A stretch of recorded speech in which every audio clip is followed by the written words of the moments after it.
4 al 27. Perdonad. Dice así la palabra del Señor. Cualquiera pues que me oye estas palabras y las hace, le compararé a un hombre prudente que edificó su casa sobre la roca. Descendió lluvia y vinieron ríos y soplaron vientos y golpearon contra aquella casa y no cayó, porque estaba fundada sobre la roca. Pero cualquiera que me oye estas palabras y no las hace, le compararé a un hombre insensato que edificó su casa sobre la arena. Y descendió lluvia, y vinieron ríos, y soplaron vientos, y dieron con ímpetu contra aquella casa, y cayó, y fue grande su ruina. ¿Verdad que conocemos esta palabra, la conocemos de memoria todos los que somos hijos de Dios? Y aquí vemos cómo en este capítulo 7, Jesús pone fin a su sermón en el monte, del cual hemos visto grandes bendiciones, ¿no? Y el contexto de lo que acabo de leer, diría que lo encontramos en los siguientes versículos. En Mateo 7, 21, 23, teníamos que tirar un poquito para atrás y recordar lo que dice: no todo el que me dice Señor, Señor, entrará en el reino de los cielos, sino ¿quién? El que hace la voluntad de mi Padre que está en los cielos. Y después también en el capítulo 7 mismo, versículos del 15 al 20, dice: por sus frutos los conoceréis. O sea que aquí nos está hablando de edificar, o edificamos sobre la roca o edificamos sobre la arena. La arena, hermanos, es símbolo del pecado. O sea, ningún creyente puede edificar sobre la arena, ningún creyente. Podemos ser más o menos espirituales, podemos ser más o menos maduros, pero lo que no podemos hacer es edificar sobre la arena. Hoy en día se llama a la juventud a edificar sobre la arena, con palabras bonitas, con palabras incluso de la Biblia, pero están edificando sobre la arena y eso no se va a sostener, se va a hundir. Fijaros que entre llamar al Señor, Señor, y por sus frutos los conoceréis, está el conocer la palabra de Dios y ser hacedor de ella. Primera de Corintios, capítulo 3, versículos del 11 al 14, leemos algo muy, muy importante. Fijaros lo que dice la palabra aquí, el apóstol Pablo a la iglesia de Corinto. Dice: porque nadie puede poner otro fundamento que el que está puesto, el cual es Jesucristo.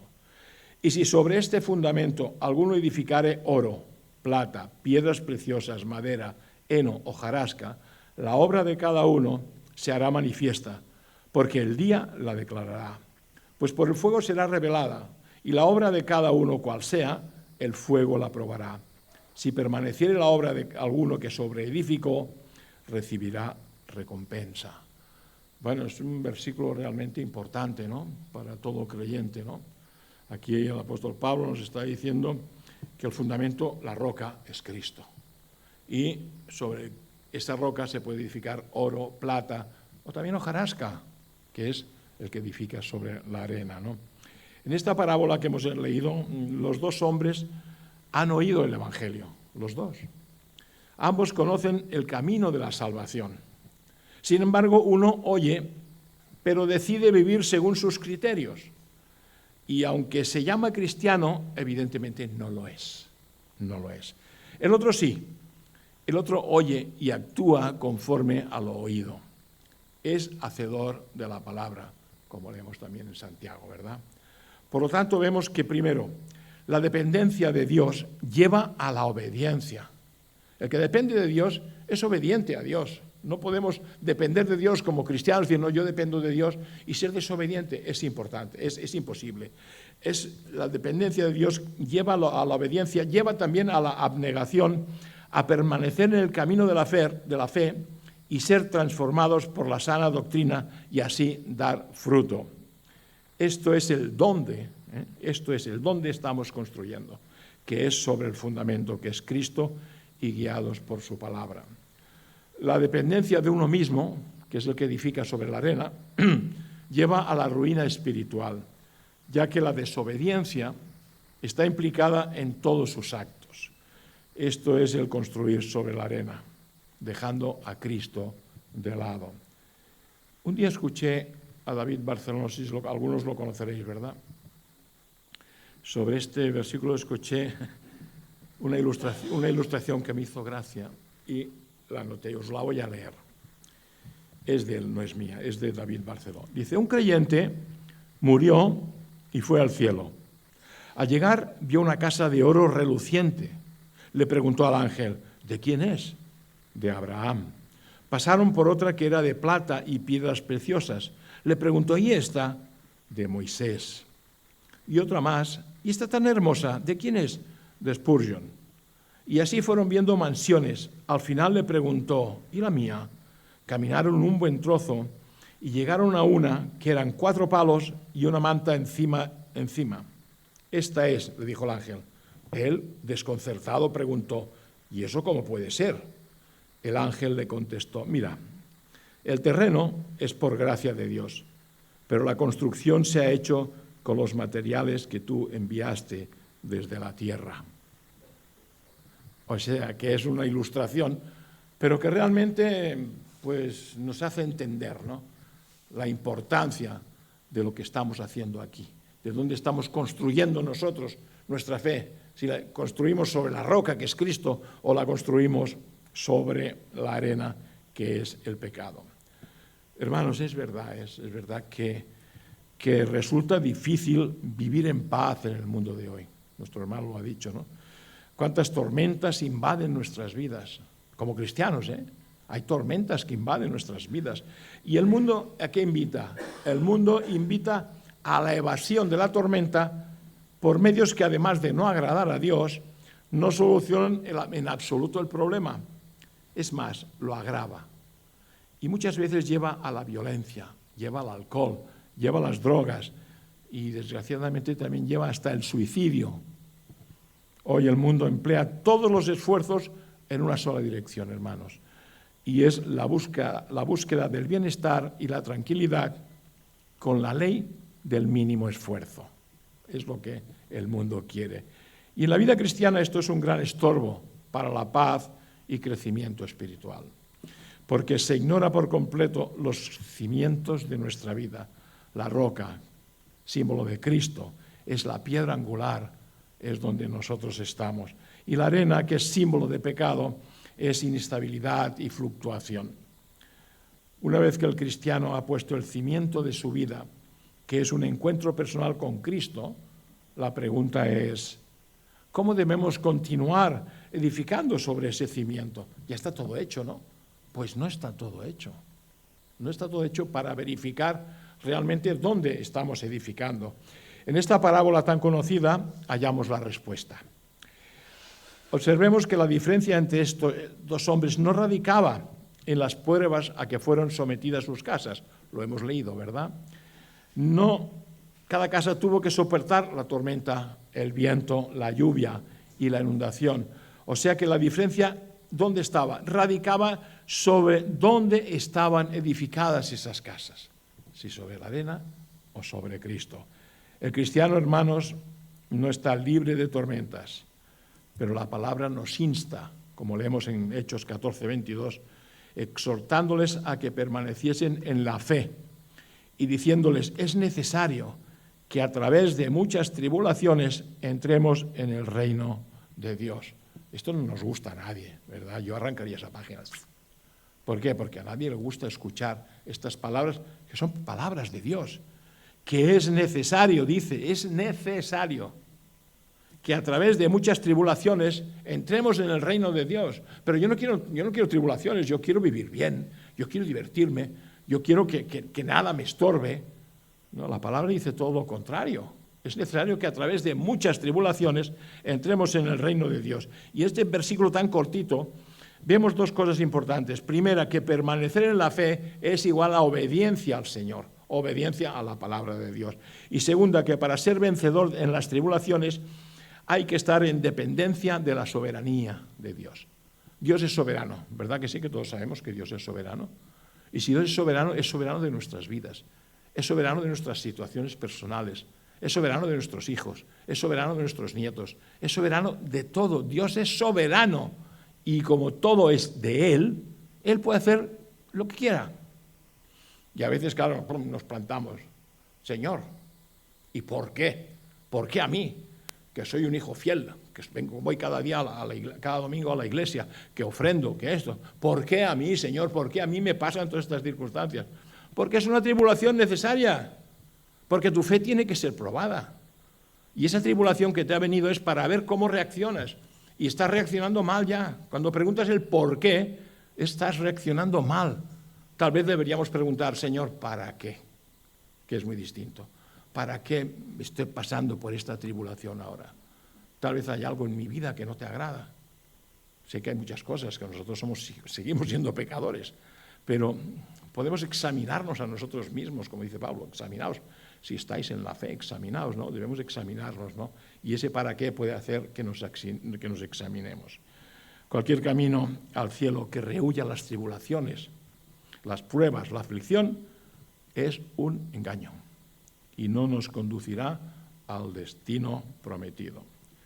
El sustentar nuestro cristianismo en la comodidad y en el bienestar, adaptándonos a lo que sea para conseguirlo, es una insensatez.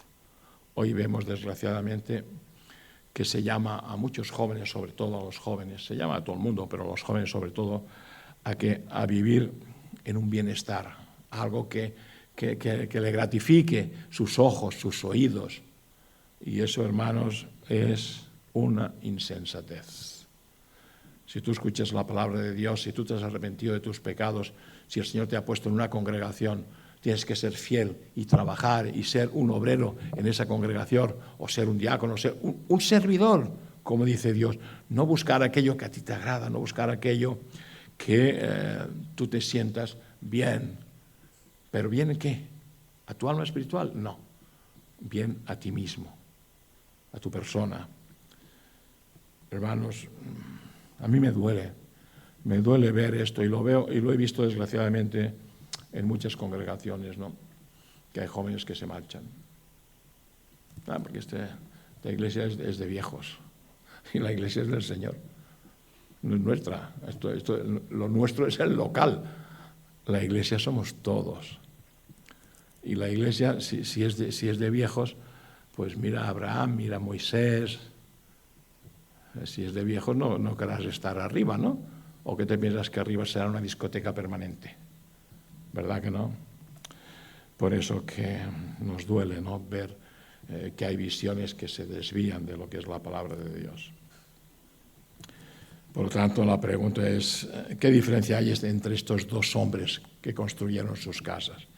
Evidentemente, ¿dónde la fundamentaron? Uno sobre la roca y el otro sobre la arena. Por eso, hermanos, ¿qué debemos entender con esta metáfora de edificar sobre la roca? ¿Y qué significa realmente para cada uno de nosotros como cristianos? Bueno, Mateo 7:24 nos da la respuesta, como hemos leído, ¿no? Cualquiera, pues, que me oye estas palabras y las hace, le compararé a un hombre prudente que edificó su casa sobre la roca. Cualquiera, pues, que me oye estas palabras, todos las oímos, pero a continuación dice, y las hace, le compararé a un hombre prudente que edificó su casa sobre la roca. Y también hemos leído hace un poquito que es necesario que nosotros tengamos muchas tribulaciones para entrar en el reino de los cielos. Por consiguiente, edificar sobre la roca significa escuchar la palabra y obedecer a lo que Cristo enseña a través de ella. Y el ejemplo supremo lo vemos en él, en el propio Señor Jesucristo. En Hebreos 5, versículos del 7 al 8, leemos: Y Cristo, en los días de su carne, ofreciendo ruegos y súplicas con gran clamor y lágrimas al que podía librarle de la muerte, fue oído a causa de su temor reverente. Y aunque era hijo, por lo que padeció, aprendió la obediencia. ¿Y esa obediencia a dónde lo llevó, hermanos? A la cruz. Lo llevó a la cruz. Y eso dice que con gran clamor y lágrimas, al que podría librarle. El Padre podía librarle. Pero sin embargo, él acabó, ¿cómo? Aprendió la obediencia y subió a aquella cruz. Hermanos, al arrepentirnos de nuestros pecados y creer en Cristo como nuestro Salvador, Cristo vino a nosotros y se convirtió en el fundamento sobre el cual nosotros debemos edificar nuestra vida cristiana. Hermanos, fijémonos con atención lo que nos dice la palabra. 1 Corintios 3:10. Fijémonos con atención. Conforme a la gracia de Dios que me ha sido dada, yo como perito arquitecto puse el fundamento y otro edifica encima. Pero cada uno mire cómo sobreedifica. O sea que hay una responsabilidad por parte del creyente. No puede decir, ya soy cristiano, hala, todo el campo es orégano. No. Conforme a la gracia de Dios que me ha sido dada, yo como perito arquitecto puse el fundamento. El Evangelio es el fundamento, Cristo es el fundamento. Pero otro edifica encima. ¿Quién edifica encima? Edifica encima lo que es la palabra de Dios, el estar en comunión con los hermanos. Ahí nos están edificando encima. Pero cada uno individualmente mire cómo sobreedificar. ¿Cómo? Pues es estudiando y aplicando diligentemente la palabra de Dios a nuestra forma de pensar, de hacer y de vivir. En Hechos 20:32 leemos, y ahora, hermanos, os encomiendo a Dios y a la palabra de su gracia, que tiene poder para sobreedificaros y daros herencia con todos los santificados.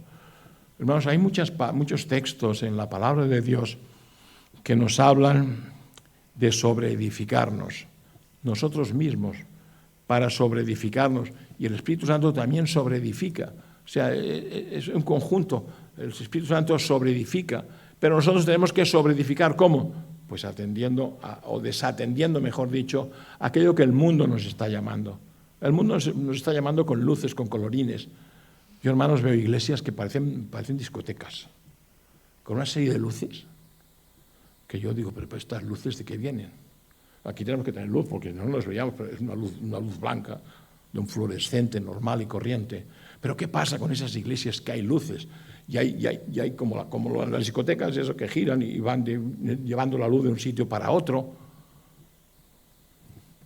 No quiero juzgar nada ni a nadie, el Señor juzgará, ¿no? Pero visualmente, como creyente, yo no me encontraría a gusto en una discoteca así. Hay una discoteca, bueno, casi lo he dicho bien. En una iglesia así yo no me encontraría a gusto. Hermanos, es la palabra de Dios única la que es capaz de levantar en nosotros un edificio espiritual. La palabra tiene poder para edificarnos, para levantar nuestra mente y corazón un edificio fuerte y seguro, capaz de resistir los peores embates de las tormentas que habremos de sufrir en nuestra vida cristiana. Lo entendemos muy claro, hermanos, que Cristo es nuestro Salvador y que su sacrificio nos ha dado vida eterna con Él, sin duda alguna. Esto lo entendemos todos.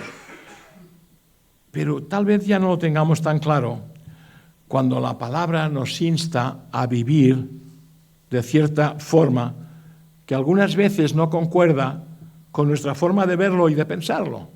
Pensamos de otra forma. La palabra nos indica un camino y nosotros pensamos que el camino es distinto. Y entonces, ¿qué hacemos? ¿Qué hacemos cuando llegamos a esa bifurcación? ¿Qué hacemos? Pues desgraciadamente muchas veces prevalece nuestra forma de verlo y por lo tanto así decidimos. ¿Por qué asumimos estas dos verdades en diferente forma? Si sabemos que la Biblia es la palabra de Dios y sabemos que Cristo es la palabra encarnada de Dios. ¿Por qué tenemos estas dudas? Entonces hay una bifurcación. La Biblia es la palabra de Dios escrita. En el principio, el verbo, Juan 1:1 que nos dice, nos habla de la palabra, ¿verdad? Y esa palabra en Juan 1:14 dice que el verbo fue hecho carne y habitó entre nosotros. Cristo habitó entre nosotros. Entonces podemos aferrarnos a una forma de obedecer a Dios y a otra forma de tomar nuestras propias decisiones. ¿Podemos aferrarnos a eso? ¿O una u otra? No. La respuesta es un no rotundo. La relación entre el creyente y la Biblia tiene que ser la misma que la relación entre el creyente y Cristo. Cristo sigue manifestándose en una relación directa con cada uno de nosotros. Mateo 28:20 lo dejó muy claro, ¿no? Yo estoy con vosotros todos los días hasta el fin del mundo. Y en Juan 14, 19, 20 nos dice, todavía un poco y el mundo no me verá más. Pero vosotros me veréis, porque yo vivo, vosotros también viviréis. En aquel día vosotros conoceréis que yo estoy en mi Padre y vosotros en mí y yo en vosotros. ¡Qué maravilla! Cristo, por medio del Espíritu Santo, está en nosotros. Está en cada uno de nosotros. No está con el mundo. Está en ti, está en mí. Y eso es algo tan grande, que tenemos que deshacer todo aquello que sabemos que a Dios no le agrada. Y el pecado es abominación para Dios.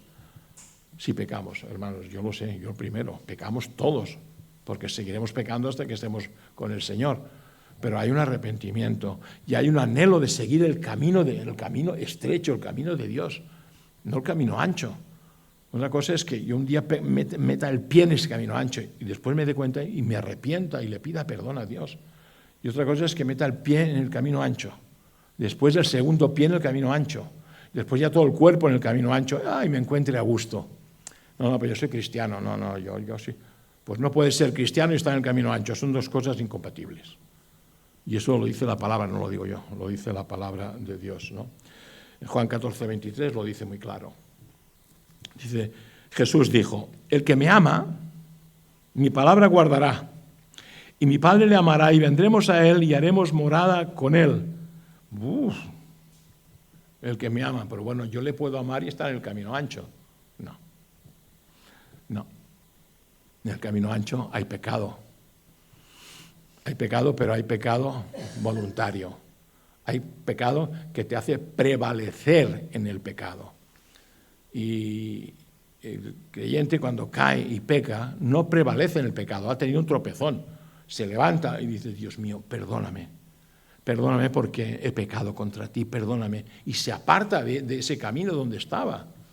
Eso es el pecado fortuito, es el pecado involuntario, pero el que peca y sigue en ese camino, prevalece en ese camino de pecado, entonces no hay morada con el Señor Jesucristo.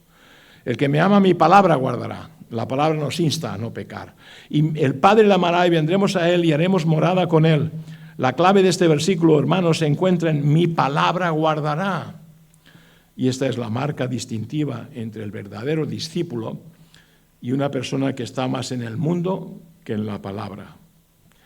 Mira, hermanos, hay 4 hechos vitales de un cristiano en este versículo. 4 hechos vitales. Primero, el amor del creyente por Dios, el que me ama, hemos leído. Segundo, mi palabra guardará, es decir, vivir de acuerdo a sus mandamientos. Tercero, de esa forma percibiremos el amor de Dios. Mi Padre le amará y lo sentiremos, lo percibiremos. Y cuarto, la íntima comunión con Dios. Vendremos a Él y haremos morada con Él. Qué maravilla, hermanos. Entender esa verdad en nuestra mente y corazón es algo grande, es algo maravilloso y que nos hará andar por el camino recto, por el camino que al Señor le agrada, por el camino que al Señor le glorifica. Con resbalones, tal vez sí, pero esos resbalones no nos van a apartar del amor de Dios. Por tanto, podríamos decir que la edificación del creyente se basa en esos dos condicionantes: amar a Dios y guardar su palabra. ¿Para qué?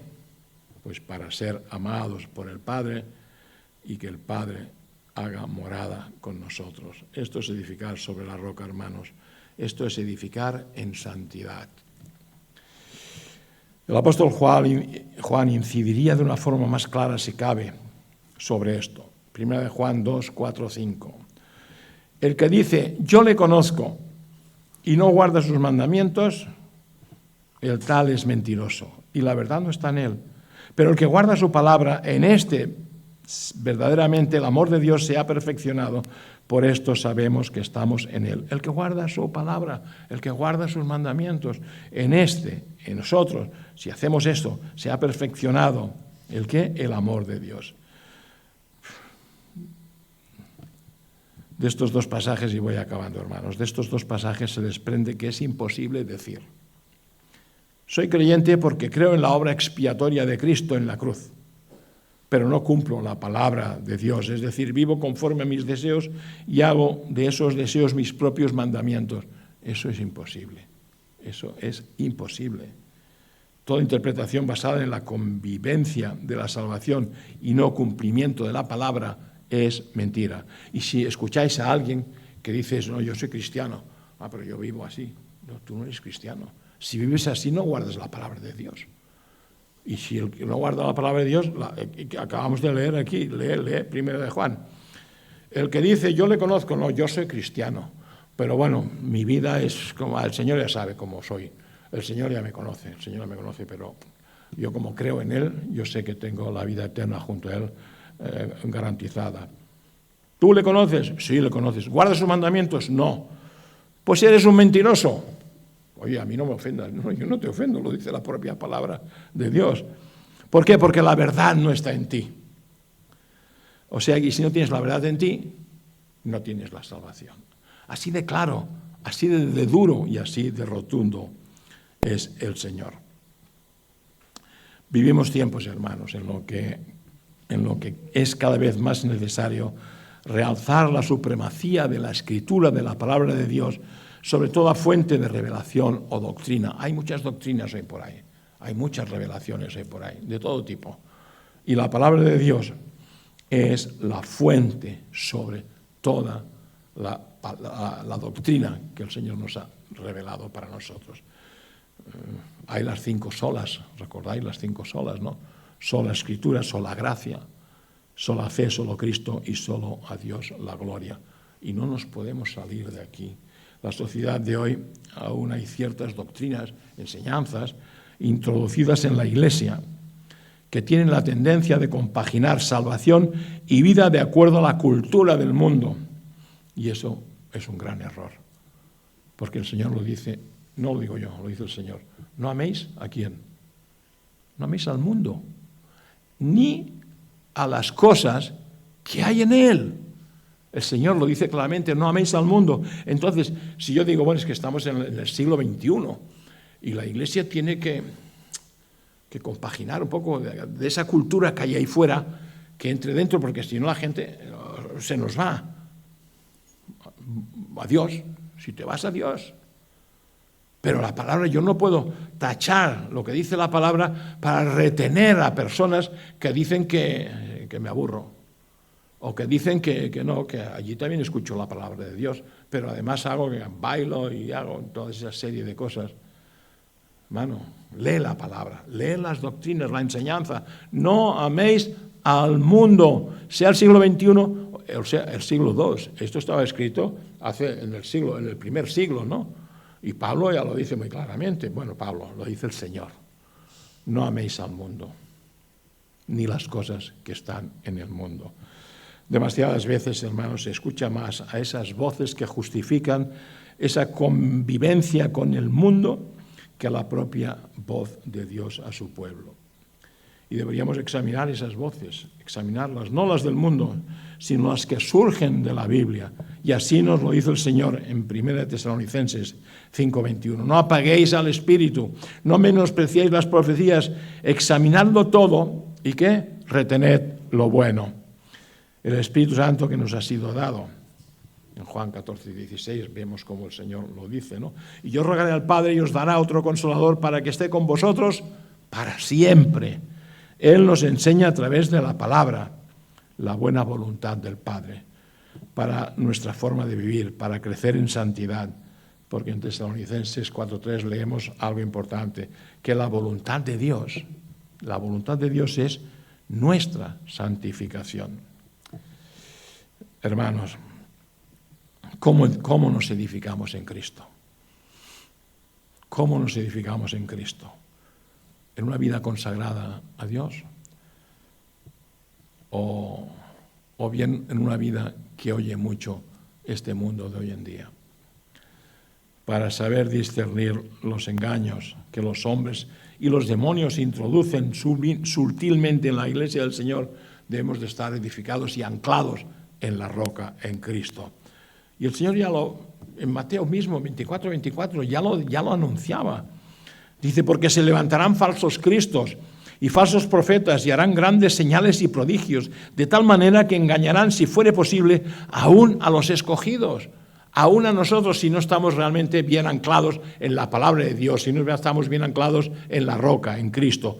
Fijémonos hasta qué punto los comentarios de estas personas podían engañar aún a los creyentes. Hoy hay YouTube. En YouTube puedes encontrar algo bueno, pero puedes encontrar así de malo, cantidad de cosas malas, cosas que son, de las doctrinas, doctrinas sí, pero de demonios. Y entonces, pero con unas palabras adornadas, y ahí puede estar el engaño. Por eso dice que aún de tal manera engañarán, si fuere posible, ¿a quién? Aún a nosotros, a los escogidos, si prestamos atención a esas doctrinas falsas. ¿Y por dónde vendrán esas doctrinas falsas? Pues vendrán por falsas iglesias, por falsas enseñanzas, por falsos pastores, y todo esto lo vemos muchísimo, desgraciadamente, en YouTube. Y hay muchos hermanos y hermanas que se han enganchado a YouTube, sobre todo desde el COVID. Cuando vino el COVID, muchos se engancharon a YouTube.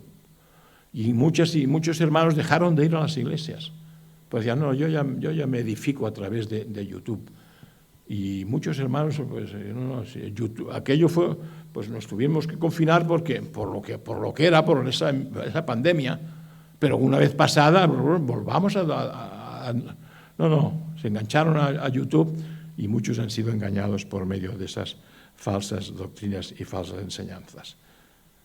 1 Timoteo 1 al 3 dice, pero el Espíritu dice claramente que en los postreros tiempos algunos apostatarán de la fe, escuchando a espíritus engañadores y a doctrinas de demonios por la hipocresía de mentirosos, que teniendo cauterizada la conciencia, prohibirán casarse y mandarán abstenerse de alimentos que Dios creó para que con acción de gracias participasen de ellos los creyentes, los que han conocido la verdad. En los postreros tiempos, pero han pasado 20 siglos ya de esto, y seguimos estando en estos postreros tiempos. Hoy hay gente que nada más mira de enriquecerse. Hay estos predicadores del YouTube que tienen mansiones, tienen aviones privados, tienen de todo. Engañan, no. Hacen mercadería, como dice la palabra, del pueblo, hacen mercadería. ¿Para qué?